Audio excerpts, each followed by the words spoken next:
La cruche d'or dans l'arche nous rappelle que ce pain se conserve dans un vase d'or.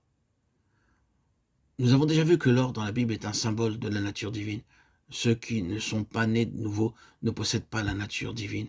Et peu importe combien de fois ils lisent la Bible, ils ne peuvent retenir ce qu'ils lisent. C'est vite oublié. La parole de Dieu ne peut jamais être gardée dans un esprit irrégénéré. Ceux qui sont nés de nouveau deviennent comme la cruche d'or. De l'extérieur, on voit juste un pot de terre, la chair, mais la cruche d'or est à l'intérieur.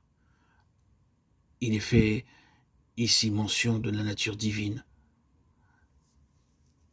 À notre nouvelle naissance, ce que nous apprenons de la parole de Dieu devient notre possession pour l'éternité. Elle est permanente, et non temporaire. Elle réside dans notre cœur. Vous pouvez pour un temps oublier certaines choses qui pourtant ont une valeur éternelle.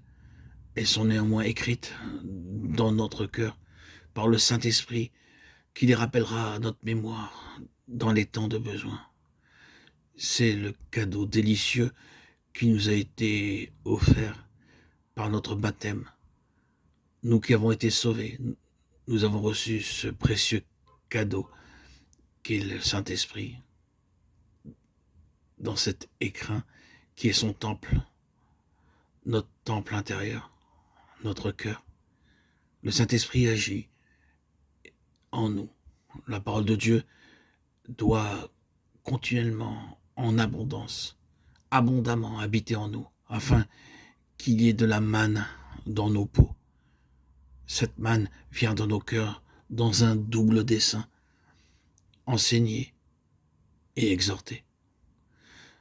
Notre responsabilité est de lui permettre de nous enseigner, de nous exhorter, et ensuite d'aider les autres en partageant avec eux ce qui nous a été enseigné par le Seigneur. Un homme ne peut pas devenir parfait et apte à toute bonne œuvre tant qu'il n'a pas été enseigné, repris et instruit par toutes les Écritures de Timothée 3, 16 et 17.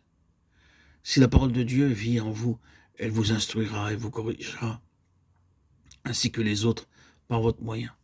Lorsque vous proclamez la parole de Dieu, vous avez à parler, exhorter et reprendre avec toute autorité. Tite 2,15. Un vase d'or est nécessaire pour cela. Ceux qui essaient de garder la parole de Dieu dans des vases humains irrégénérés n'ont aucun droit de reprendre, d'enseigner ou de corriger. Ils essaient seulement de critiquer, et leur critique fait plus de mal que de bien. Le Seigneur Jésus est la parole. Il devint chair afin que les paroles de vie puissent régner en nous. C'est la raison pour laquelle, lors de votre nouvelle naissance, vous avez reçu un appétit nouveau pour la Bible. La manne n'était pas savoureuse, mais elle fortifiait. Quelquefois, la parole de Dieu est difficile à comprendre et ne plaît pas à nos sens naturels. Elle est cependant donnée pour nous fortifier spirituellement. Nous sommes devenus des vases d'or dans lesquels la parole de Dieu peut demeurer. Obéissons à cette parole sans contester.